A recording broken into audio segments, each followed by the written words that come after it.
All right, another little quick update after yesterday and the work I did. Got the Aeromotive fuel pressure regulator installed with the Cobb fuel pressure sensor. We've got the Cobb flex fuel ethanol content sensor down here, kind of just mounted to the block. There's still one more component of the flex fuel kit, which is the wiring harness, and I believe it's the ethanol analyzer that I need to mount and get wired up. But I'm going to wait till I get the engine harness back in here so I can kind of see where all that stuff's going to plug into. Got the intake manifold, the TGVs and the fuel rails and everything installed. Got all the IAG, PTFE fuel lines ran for the flex fuel system. They turned out really nice. To be honest, they are not flexible and were pretty tough to get fitted in there. If you're going to do these PTFE lines from IAG, give yourself plenty of time to do it. And I recommend mounting the fuel pressure regulator first, not putting the lines on the regulator and then trying to muscle it around. Let's see, what else did we get done?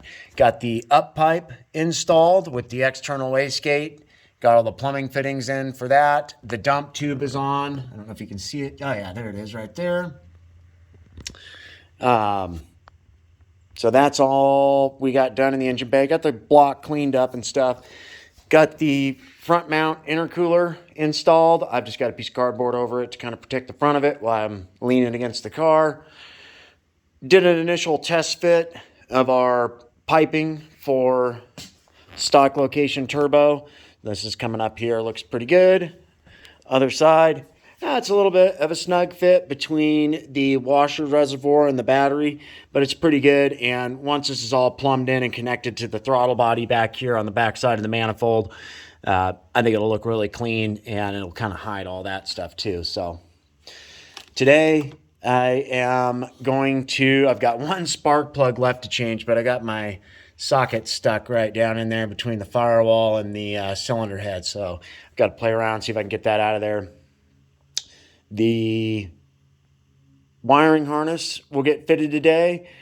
I'm going to put the AOS in as long as it's not in the way of the turbocharger, because that'll be here tomorrow. But I would like to get all the lines ran. Like I said, we're going to delete the upper coolant reservoir that was for the turbocharger. The AOS will act as the coolant reservoir for the turbocharger.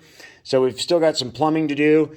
We've got these two fittings here. The top one, the forward one, the 1/2-inch one in the front on both cylinder heads will go to the AOS system. This one, this guy back here where my finger is, and then on the driver's side head, those will just get teed together, and then the AOS will drain back down into the block here with this PCV system. So I've got all new hoses for all this and all new fittings. That should allow us to delete all the excess coolant lines and PCV lines that were OEM. So it's looking good. I'm hoping to get the wiring harness in, like I said, the AOS, the PCV lines, and get all that set up. Might get the gauges in the cockpit of the car today as well. We'll see how much time I've got. And then tomorrow, all we'll need to do is slap the turbo in when it comes in, put in our new catless downpipe. It's actually a two-piece downpipe. It's a pretty nice design. Where is that? Oh, it's over here. From Turbo XS. I was a little skeptical buying from them, but Flatirons Tuning reps their products, and I've had really good luck with Flatirons Tuning. So I went ahead and jumped on buying one of these. Finding a catless downpipe these days is pretty tough. What's kind of nice about this is if I ever do want to put a high flow cat in this, I can just replace this J section of piping. I don't have to replace the entire downpipe. So tomorrow we'll get that in with the turbocharger, get it all set up. Then the only thing that'll really be left is to put the header on when it gets here on Tuesday. And then Wednesday, the last piece will be going in, which is the Radium dual fuel pump hanger and the Walbro 450 pump.